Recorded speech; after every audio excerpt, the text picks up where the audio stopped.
எல்லா புகழும் அல்லாஹ் ஒருவனுக்கே.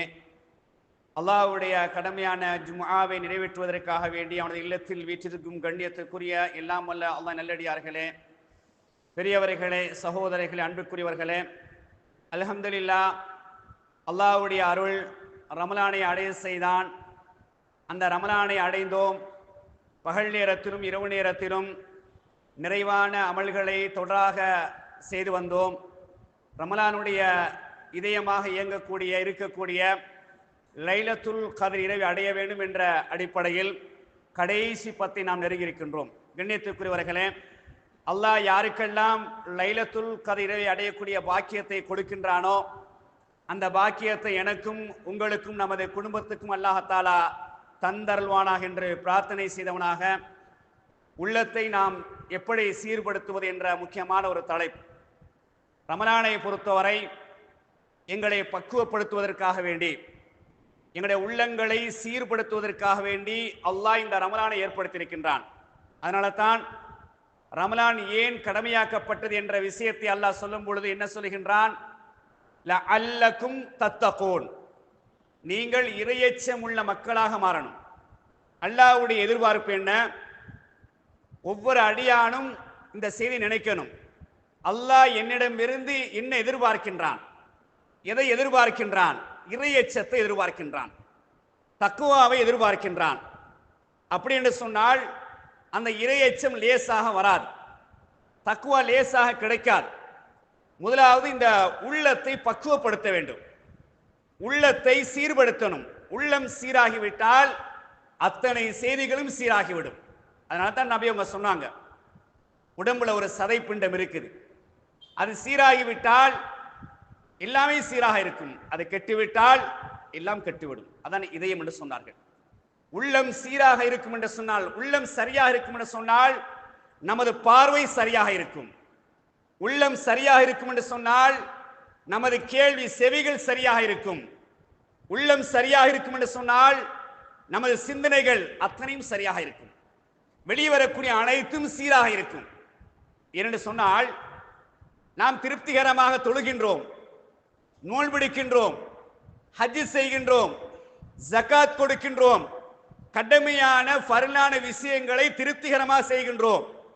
அதே நேரம் இன்னொரு பகுதி இருக்கின்றது, நல்ல பண்புகள், நல்ல குணங்கள், பிறருடைய விஷயத்தில் எப்படி நடந்து கொள்ள வேண்டும் அந்த விஷயத்தில் அலட்சியமாக இருப்போம் என்று சொன்னால், கவனீனமாக இருப்போம் என்று சொன்னால், நபி அவர்கள் கடுமையாக எச்சரிக்கின்றார்கள். தொழுதவர் நரகத்துக்கு போகின்றார், நோன்பு பிடித்தவர் நரகத்துக்கு போகின்றார், ஹஜ் செய்தவர் நரகத்துக்கு போகின்றார், ஜகாத் கொடுத்தவர் நரகத்துக்கு போகின்றார். அன்புக்குரியவர்களே, நீண்ட ஒரு ஹதீஸ் முஸ்லிம்ல 302வது ஹதீஸ் இலக்கத்தில் இந்த தகவல் பதிவு செய்யப்பட்டிருக்குது. அல்லாஹ் தஆலா மறுமை நாளில் விசாரணை செய்ததற்கு பிறகு சில அடியார்களை தெரிவு செய்கின்றான், சொர்க்கத்துக்குரிய அடியாரை தெரிவு செய்கின்றான், அவர்களுக்கு ஒரு சந்தர்ப்பத்தை கொடுக்கின்றான்.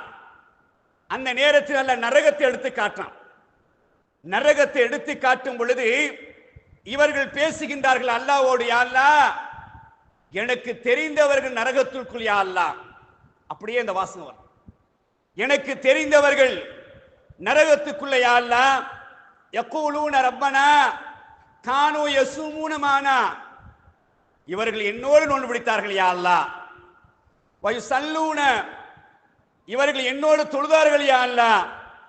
வயஹுஜ்ஜூன, இவர்கள் என்னோடு ஹஜ் செய்தார்கள், யா அல்லாஹ் என்று வரக்கூடிய செய்தி. அல்லாஹ் கருணையானவன், இரக்கமானவன்.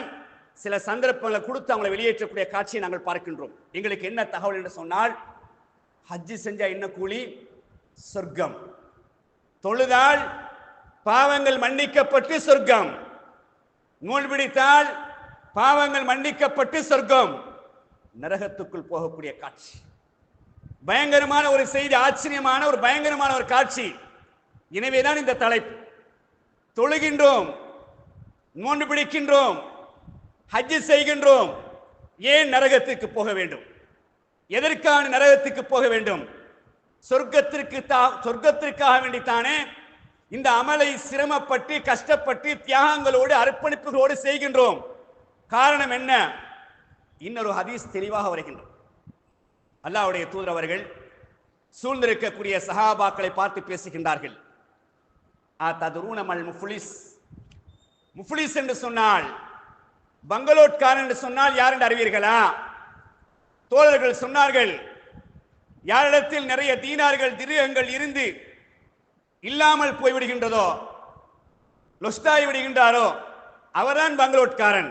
அப்பதான் நபி அங்க சொல்றாங்க, இன்னல் முஃப்லிஸ, நிச்சயமாக முஃப்லிஸ் ஒன்றுமில்லாத போகக்கூடிய யார் என்று சொன்னால், எனது சமுதாயத்தில் மையாத்தியாமல் கியாமத்தி, மறுமை நாளில் வருவார்கள், பிஸ்ஸலாத்தின், நல்லா தொழுதிருப்பார்கள், வசியாமின், நன்றா நோன்பு பிடித்திருப்பார்கள், வஸகாத்தின், கணக்கு பார்த்து ஜகாத்தை கொடுத்திருப்பார்கள். எல்லாம் சரியா செஞ்சிருப்பாங்க. அங்கிட்டு கோட்டையை விட்டுருப்பாங்க. அங்கிட்டு ஓட்ட என்ன பிரச்சனைன்னு சொன்னால், கது சத்தமஹாதா, இன்ன மனிதரை ஏசிருப்பார், வகதஃபஹாதா, இன்ன மனிதர் மீது இட்டு கட்டிருப்பார், வலரபஹாதா, இன்ன மனிதரை அடித்திருப்பார், அக்கன மாலஹாதா, இன்ன மனிதருடைய பொருளாதாரத்தை அபகரித்து சாப்பிட்டிருப்பார், வசஃபக தமஹாதா, இன்ன மனிதருடைய ரத்தத்தை ஓட்டியிருப்பார். ஒரு பக்கம் சரியா இருக்கிறோம், ஒரு பக்கம் சரியா இருப்போம். சில நேரங்களில் மறுபக்கம் எங்களுக்கு பிழையாக அமர்ந்து விட்டால் பயங்கரமான ஒரு நிலைமா மாறிடும். முதலாவது என்ன சொல்றாங்க, யாரெல்லாம் இந்த உலகத்தில் யாரையெல்லாம் நீங்க ஏசினீர்களோ அவங்க மறுமையில் வந்து நிற்பாங்க. இன்னைக்கு நிறைய நீங்க பாருங்க, ஒரு முதலாளி இருப்பார், அவரை கீழே ஒரு 10 பேர் வேலை செய்வாங்க. 4 பேருக்கு மத்தியில் ஏசுறது, அல்லது பள்ளியில் 4 பேருக்கு மத்தியில் ஒருத்தர் ஏசுறது, அவருடைய உள்ளம் நோகடிக்கப்பட்டிருக்கும். ஏசுவதற்கு ஒரு முறை இருக்கு. அதான் நல்லா சொல்றான், அந்த புத்தகத்தை வாசிச்சு பாருங்க. லக்கது கான லக்கும் ஃபீ ரசூலில்லாஹி உஸ்வத்துன் ஹஸனா, தூதரிடத்தில் அழகிய முன்மாதிரி இருக்கின்றது. அந்த தூதருடைய புத்தகத்தை வாசித்து பாருங்கள். திருத்துவதற்கு முறை இருக்கின்றது, சுட்டிக்காட்டி அவரை நெறிப்படுத்துவதற்கும் ஒரு அழகான முறை. நாம நினைச்ச மாதிரி எல்லாம் என்ன செய்யலாது, பேசக்கூடாது. அப்ப நான் என்ன செய்யறோம், திடீர்னு ஏசிடுறோம், பேசிடுறோம். சில நேரங்களில் கூடுதலாக ஒரு சின்ன தவறுக்காக வேண்டி ஏசிடுறோம். அவர் பலகீனமா இருப்பார். நான் வேலை செய்யறேன், பேச முடியாது, சொன்னாலும் விளங்காது, நம்ம அப்படியே அமைதியா இருப்போம். பலகீனம். அன்புக்குரியவர்களே, நம்ம அடிக்கடி கேட்கக்கூடிய ஹதீஸ் தான். அல்லாஹ்வுடைய தூதர் அவர்கள், அவரிடத்தில் அனஸ் ரலியல்லாஹு அவர்கள் சிறிய பருவத்தில் இருந்து பணிபுரிந்து வருகின்றார்கள், வேலை செய்து வருகின்றார்கள். கிட்டத்தட்ட 10 ஆண்டுகள். ஹதீஸுடைய முடிவு என்ன, அல்லாஹ்வுடைய தூதர் அவர்கள் ஏன் இதை செய்தாய், எதற்கு நீ செய்தாய் என்று கேட்டதே கிடையாது. இதான் தூதருடைய கண்ணியம், குணம். நிறைய பேசுறோம், தூதர் இப்படி நடந்தார்கள், நபி அவங்க இப்படி நடந்தாங்க, ஏன் எனக்கு நடக்க முடியாது? பேசுறோமா இல்லையா? நான் நபி அவர்களை நேசிக்கின்றேன், தூதரை விரும்புகின்றேன். குர்ஆன் சுன்னா என்ற மார்க்கம், அந்த மார்க்கம் நபி அவர்களை மையப்படுத்தி பேசுது. யாரையும் இப்படி பேச மாட்டார்கள், சீ என்று கூட சொல்ல மாட்டார்கள். எடுத்துக் கொள்ளுங்கள், அந்த தன்மையை வளர்த்துக் கொள்ளுங்கள். இல்லாவிட்டால் சில நேரங்களில் எங்கள் அதிகாரம், எங்களுடைய அந்த குரலுடைய அதிகாரம் நரகத்துக்கு கொண்டு போய்விடும். இந்த உலகத்தில் பலகீனமாக இருக்கலாம், பின்வரக்கூடிய ஒன்றும் பலகீனமாக இருப்பாங்க, பேச முடியாது, பாதிக்கப்பட்டவர்கள். ஆனால் அநியாயம் செய்தவர்கள் அதிகாரத்தை பயன்படுத்தி, செல்வத்தை பயன்படுத்தி, ஏதோ ஒன்றை பயன்படுத்தி என்ன செய்வாங்க, உலகத்தில் எதையும் சாதிப்பார்கள். ஆனால் மறுமையில இவர்கள் பலகீனமானவர்கள், அவர்கள் பலமானவர்கள். அல்லாஹ்ட்ட பேசுவாங்க, இங்க பேச மாட்டாங்க. பேசினா விஷயத்தை சாதிக்க முடியாது. அவர்கிட்ட சொத்து இருக்குது, செல்வம் இருக்குது, எதையும் சாதிக்கலாம், அதனால மௌனியா இருப்பார்கள். மறுமையில அல்லாஹ்ட்ட பேசுவாங்க, இவர் மறுமையில மௌனியா இருப்பார். இவர் மறுமையில கை கட்டி தலை குனிந்து இருக்கக்கூடிய நிலையை தான் ரசூலுல்லாஹ் சொல்றாங்க. அடுத்தது என்னது, யார் மீதாவது இட்டுக்கட்டு, நல்லா தொழுதிருக்கிறார், நோன்பெடுத்திருக்கின்றார், ஜகாத் கொடுத்திருக்கின்றார், ஹஜ் செஞ்சிருக்கிறார். ஒரு ஆணின் மீது, ஒரு பெண் மீது போற போக்கில் அப்படியே இட்டுக்கட்டு, ஒரு செய்தி வருதா, முதல்ல அந்த செய்தி உறுதிப்படுத்தணும். உறுதிப்படுத்தியது உண்மை என்று சொன்னாலும் அதை எப்படி அணுகணும் இஸ்லாம் சொல்லி தருது. அதான் நல்ல குணம். அதான் உள்ளத்தை சீர்படுத்தணும். ஒரு உண்மையான தகவல் கிடைக்குது, அந்த தகவலை எப்படி பாதுகாக்கணும்? உள்ளம் சீராக இருந்தால் பாதுகாக்கப்படும். சீர்கெட்டதாக இருந்தால் அவரை வேண்டுமானால் இந்த உலகத்தை ஒரு ஆணோ பெண்ணோ சீரழிக்கலாம், மறுமையில் இவர் சீரழிந்து போய் விடுவார். அதான் இந்த ஹதீஸ். பிறருடைய பொருளாதாரத்தை சொத்துக்கு அபகரிக்கிறது இன்னைக்கு நிறைய நடக்குது. பிசினஸ் பார்ட்னர் என்ற அடிப்படையில், அல்லது சொத்து பங்கீடு என்ற அடிப்படையில், அல்லது கொடுக்கல் வாங்கல் என்ற அடிப்படையில் சொன்ன வாக்கை மீறுவது, மோசடி செய்வது, ஏமாத்துவது, முடிந்தால் எடுத்துக்கொள். நடக்குதா இல்லையா? உனக்கு எப்படி முடிய எடுத்துக்கோ. ஒன்னும் முடியாம இருக்குது. பணத்தையும் கொடுத்துட்டு செல்வத்தையும் கொடுத்துட்டு எல்லாம் முடிஞ்சதுக்கு பிறகு முடிஞ்சா எடுத்துக்கொள். பேசலாம், மறுமையில பேச முடியாத ஒரு காட்சி. அதான் இந்த ஹதீஸ். இப்படி ஒவ்வொன்றையும் பாருங்க. ரத்தத்தை ஓட்டுறது, அடிக்கிறது. இதே அன்புக்குரியவர்களை சுருக்கம் வளையும் கொள்ளுங்க. அதான் இந்த ஹதீஸை நினைவுபடுத்தினேன். தொழுதவர் நரகத்துக்குள்ள போறார், நோன்பு பிடித்தவர் நரகத்துக்குள்ள இருக்கிறார், ஹஜ் செஞ்சவர் நரகத்துக்குள்ள இருக்கிறார், ஜகாத் செய்தவர் கொடுத்தவர் நரகத்துக்குள்ள. இந்த ஹதீஸ் நபி அங்க சொல்ற நேரத்தில் கடைசியா முடிக்கிறாங்க. மறுமையில் அல்லாஹ் நேர்மையானவன், தீர்ப்பளிப்பான். யௌமுத்தீன், மறுமை நாளில் தீர்ப்பளிக்கக்கூடிய நாளில் அல்லாஹ் நீதியா தீர்ப்பளிப்பான். என்ன தீனாரோ திருகங்களே கிடையாது. நீங்க உலகத்துல அமல்கள் செஞ்சீங்க இல்லையா, அதான் இந்த ஹதீஸ். நல்லா தொழுதீங்க தானே, நோம்படிச்சீங்க தானே, ஹஜ் செஞ்சீங்க தானே, ஜகாத் கொடுத்தீங்க தானே, அந்த நல்லறங்களை தூக்கி கொடுத்துருவான். கொடுத்து கொடுத்து பாதிக்கப்பட்டவர்கள் வாங்கிட்டே போறாங்க. எவ்வளவு பெரிய பாக்கியசாலிகள். இங்க பாதிக்கப்பட்டாங்க உலகத்துல ஒரு அடிப்படையில, மறுமையில பலமடைகிறாங்க. அவன் அமல் இவங்களுக்கு போகுது. ரசூலா சொல்றாங்க, கொடுத்து கொடுத்து முடிஞ்சிருச்சு, இன்னும் பாதிக்கப்பட்டவர்கள் இருக்கிறாங்க. அல்லாஹ் என்ன செய்வானாம், பாதிக்கப்பட்டவர்களும் பாவம் செஞ்சிருப்பாங்க தானே, தவறு செஞ்சிருப்பாங்க தானே, அதை தூக்கி அப்படி இன்னும் அவன் மேல சுமத்தாட்டுவான். ஒரு பழைய துணியை தூக்கி அதை சுருட்டி வீசுவதை போல நரகத்தை தூக்கி வீசப்படும் என்ற செய்தியை நாங்கள் பார்க்கிறோம்னு சொன்னால், கண்ணியத்துக்குரியவர்களை எச்சரிக்கையாக இருக்க வேண்டும், கவனமாக இருக்க வேண்டும். அதான் இந்த ரமலான். ரமலான் வந்திருக்குது. 20 நாட்களை மேல் நாம் கடந்து விட்டோம். நான் என்ன பயனடைந்திருக்கின்றேன்? இந்த உள்ளத்தை எப்படி பக்குவப்படுத்தியிருக்கின்றேன்? இந்த உள்ளத்தை எப்படி பதப்படுத்தியிருக்கின்றேன்? அல்லாஹ் விரும்பக்கூடிய உள்ளமாக மாற்றி விட்டேனா? 20 நாள் எடுத்த பயிற்சிகள், நோம்பினூடாக, குர்ஆன் ஓதியின் மூலமாக, இரவு தொழுகையின் ஊடாக, காலை மாலை அதுக்கார் மூலமாக, ஒவ்வொரு நல்லறத்தின் ஊடாக உள்ளத்தை சீர்படுத்தினா இல்லையா? பக்குவப்படுத்தினா இல்லையா? பேசுங்கள் உள்ளத்தோடு. நான் ஏன் இன்னும் மாறாமல் இருக்கின்றேன்? என் வார்த்தைகளை மாற்றிக்கொள்ள வேண்டும். மனைவியோடு பேசக்கூடிய நேரத்தில் அழகா நான் பேச வேண்டும். பிள்ளைகளோடு பேசுகிற நேரத்தில் அழகா பேச வேண்டும். வீட்டுக்கு வெளியே ஒவ்வொரு மனிதனுடன் பேசும் பொழுது இரக்கமா பேச வேண்டும் என்ற ஒரு அமைப்பை நீங்க ஏற்படுத்திக் கொண்டால் வெற்றியாளர்கள்.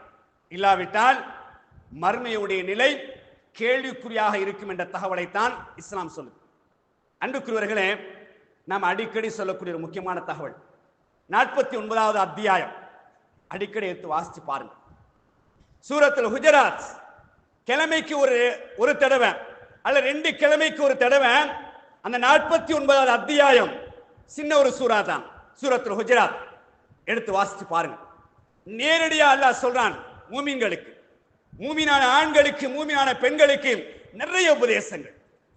நீங்க எப்படி உங்களை சீர்படுத்தணும், உங்களை எப்படி நீங்கள் பக்குவப்படுத்தணும், உங்களை எப்படி நீங்கள் நெறிப்படுத்தணும், எதை செய்யணும் எதை செய்யக்கூடாது, அடுக்கடுக்கா அல்லாஹ் சொல்லுவான். வாசிங்க. அடிக்கடி வாசித்தா தான் இந்த உள்ளத்துக்கு அது என்ன செய்யும், எங்களை சீர்படுத்தக்கூடிய உபதேசமாக அமையும். உபதேசம் செய்யுங்கள், அந்த உபதேசம் மூமின்களுக்கு பயன் அல்லாஹ் சொல்றான்.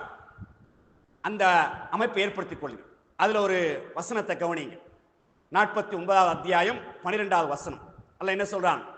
யா அய்யுஹல்லதீன ஆமனூ, ஈமான் கொண்ட விசுவாசிகளே, ஈமான் கொண்ட மக்களே, இஜ்தனிபு கஸீர மினல் ظன்னி, சந்தேகம், நீங்கள் எண்ணக்கூடிய அதிகமான விஷயங்களை தவிர்த்து கொள்ளுங்கள். இன்ன பௌலன் இஸ்முன், நீங்கள் எண்ணக்கூடிய சந்தேகப்படக்கூடிய சில விஷயங்கள் பாவமாகும். வலா தஜஸ்ஸசு, நீங்கள் துருவி துருவி ஆராயாதீர்கள். அல்லாஹ் அழகா சொல்றான் பாருங்க.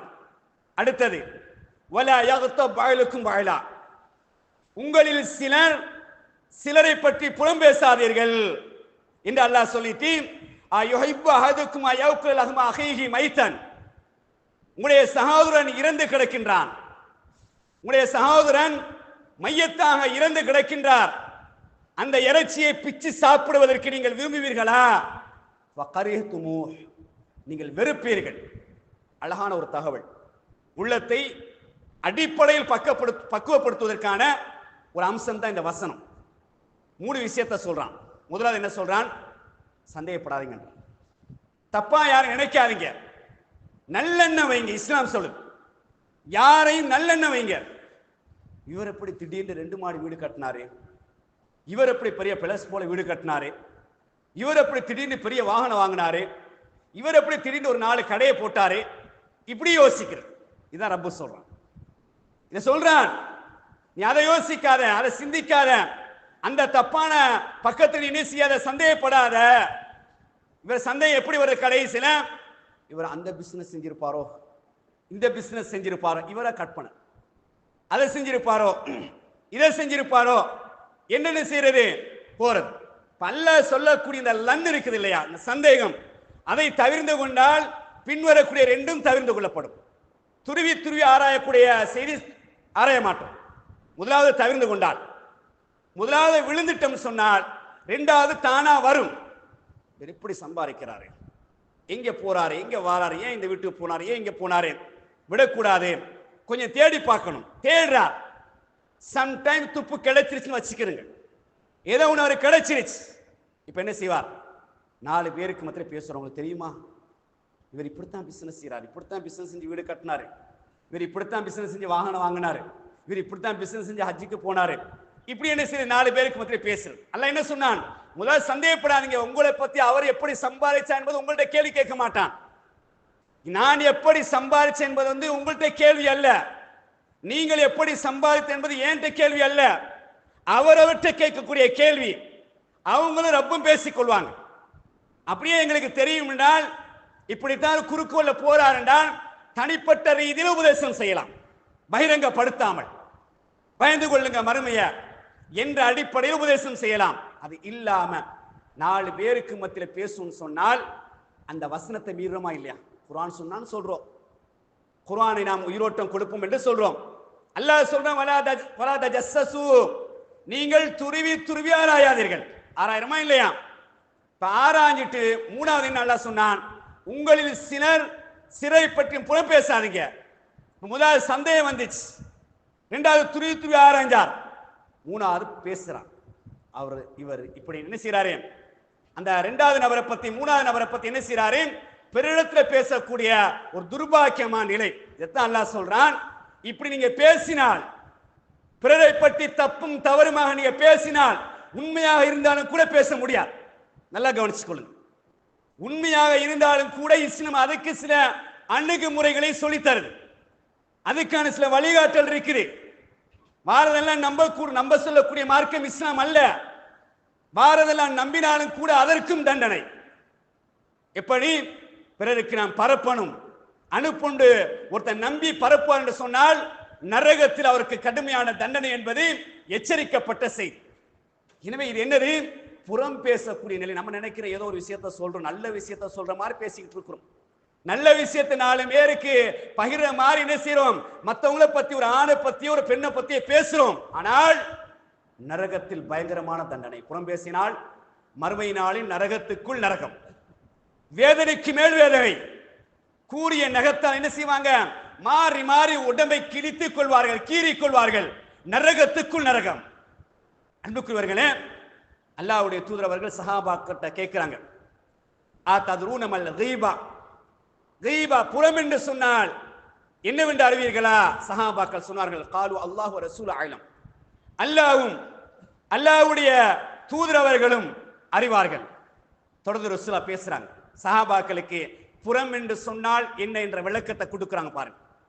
ذِكْرُكَ أَخَاكَ بِمَا يَكْرَهُ. ஒரு சகோதரனை பற்றி பேசுவதை அந்த சகோதரன் வெறுப்பான். அதான் புறம். சஹாபாக்கள் ஆட்சியத்தோட கேட்டாங்க கீழே, அஃபரைத இன் கான ஃபீ அஹீ மாகூல், நான் சொல்வது அந்த சகோதரன்ட்ட இருக்குது, அதைத்தான் சொல்றேன், அது புறமாகுமா?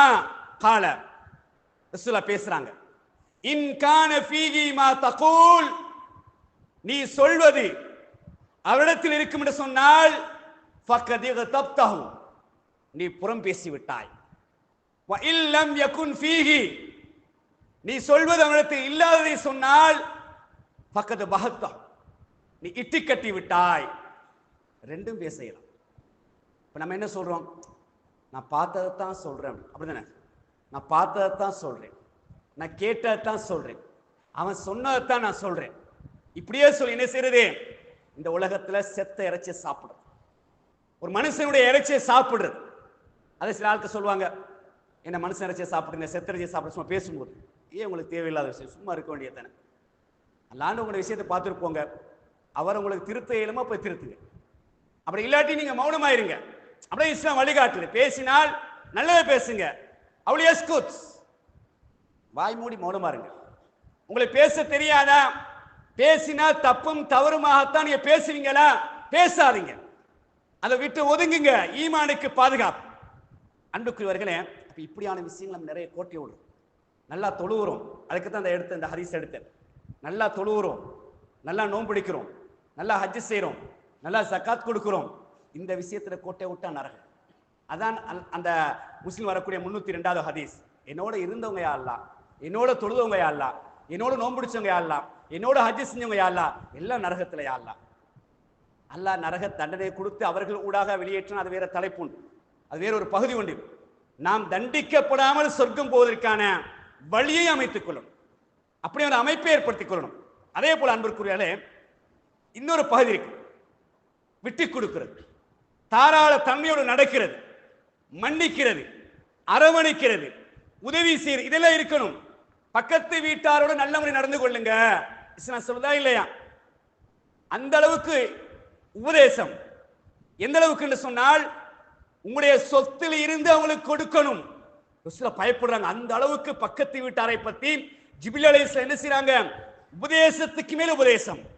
நான் பயந்தேன், எங்களுடைய சொத்துல இருந்தும் கொடுக்கணுமோ, அப்படி சொல்லல, அந்த அளவுக்கு உபதேசம். நாங்க எப்படி நடக்கிறோம்? அதிகமான இடங்கள்ல பக்கத்து வீட்டாரோட முறைச்சு பார்க்கறதான் பிரச்சனையே. பேசுறது இல்ல, சண்டை. இவர் தன்னை சுத்தமா சொல்வார், என் மேல ஒரு தப்பும் கிடையாது. அவர் என்ன சொல்வார்? அதே வார்த்தை அவர் சொல்வார், என் மேல ஒரு தப்பும் இல்லை. சண்டைன்னு சொன்னா ரெண்டு பக்கத்துக்கு ஒரு சின்ன சின்ன பிரச்சனை இருக்கு. கணவன் மனைவி சண்டையா, அங்கிட்டு 10 பிரச்சனை, இங்கிட்டு 5 பிரச்சனை இருக்கு. அங்கிட்டு ஒரு 10 தவறு, இங்கிட்டு ஒரு 5 தவறு இருக்கத்தான் செய்யும். நான் 100% சுத்தம் இருக்காது, ஏதோ ஒரு பிழை இருக்கு. வார்த்தை ரீதியோ செயல் ரீதியோ நடந்து கொண்ட அணுகுமுறை ரீதியோ ஒரு பிழை இருக்கும். அதுல ஒருத்தர் கோபம் அடைஞ்சிருப்பார். இப்ப நீங்க உள்ளத்தோட பேசுங்க, நான் பக்கத்து வீட்டாரோடு நல்ல முறை நடக்கிறேன், இதெல்லாம் சரியா செய்யறேன், கடமையெல்லாம் சரியா செய்யறேன், என்ன மனைவி சரியா இருக்கிறாங்களா? அதிகமா பெண்கள் தான், அவங்களோட எனக்கு சரி வராது, அவங்க சரி வர மாட்டாங்க, அப்படி சொல்லி சொல்லியே நாங்க சரி வராம இருக்குது. பொதுவாக நீங்க விளையும் கொள்ளுங்க, யாரு பிறருடைய குறையை நிறைய பேசுறாங்களோ உங்கள்கிட்ட நிறைய குறைகள் இருக்கு, அதான் அடிப்படை. நான் ஒரு ஆளை பத்தி குறை பேசிட்டு இருந்தேன்டா, என்கிட்ட நிறைய குறை இருக்குன்னு அர்த்தம். பேசுறதே ஒரு பெரிய குறை. என்ன செய்யறது? அப்ப இதெல்லாம் சரியா இருக்கணும். வீட்டுல தஹஜ்ஜத்தெல்லாம் தொழுகிறோம், பக்கத்து வீட்டாரோட பிரச்சனை, அப்ப எப்படி சொர்க்கம் போறது?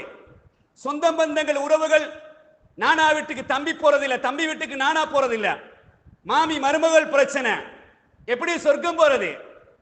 மன்னிக்க தயார் இல்ல. அப்படியே சொல்லுவாங்க, உங்களுக்கு பேசி இருக்குன்னு அந்த வார்த்தை, உங்களுக்கு பேசியிருந்தா விளங்கி இருக்கும்.